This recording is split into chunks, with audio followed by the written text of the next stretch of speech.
Hindi lang mga kabataang atleta ang nagniningning sa ginanap na palarong pambansa, kundi maging ang mga tapat nating kababayan sa Agusan del Sur na hindi nagdalawang isip na tumulong sa mga delegado. Kung sino sila, alamin sa sentro ng balita ni Hana Albatera.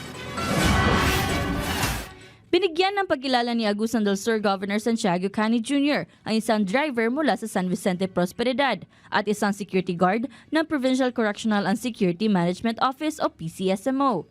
Dahil sa kanilang tapat na pagsauli ng mga gamit na naiwan ng mga atleta at opisyal ng Health, Safety and Welfare Committee sa Palarong Pambansa 2026.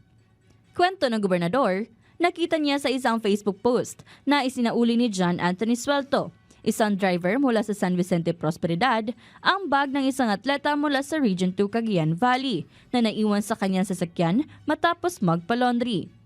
So as governor, medyo luwag kayo nga kung kasing-kasing nga nagbasa niini sa mga komento.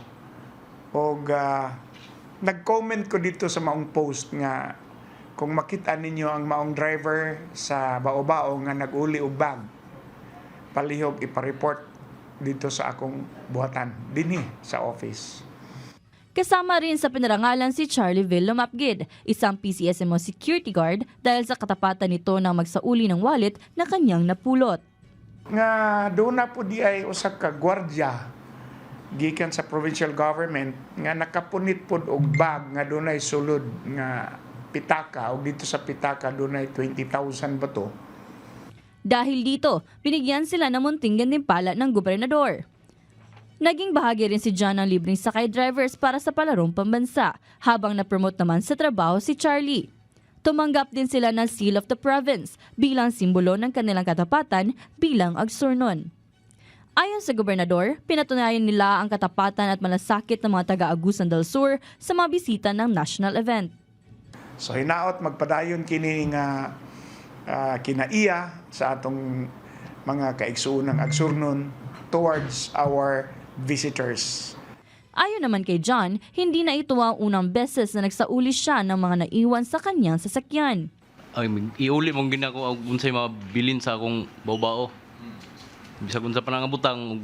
Napayak naman sa tuwa si Orlando Barakina, may-ari ng wallet, at nagpasalamat sa mabilis na aksyon ng mga security personnel ng probinsya. Yun, kompleto yung laman ng wallet ko. Intact lahat, pati yung cash, kaya tuwan-tuwa po ako. Maraming salamat doon sa security personnel ng PLC. Ipanakita ng pangyayaring ito na bukod sa maayos na pag-host ng Palarong Pambansa, buhay pa rin ang kultura ng katapatan ng mga taga-Agusan del Sur.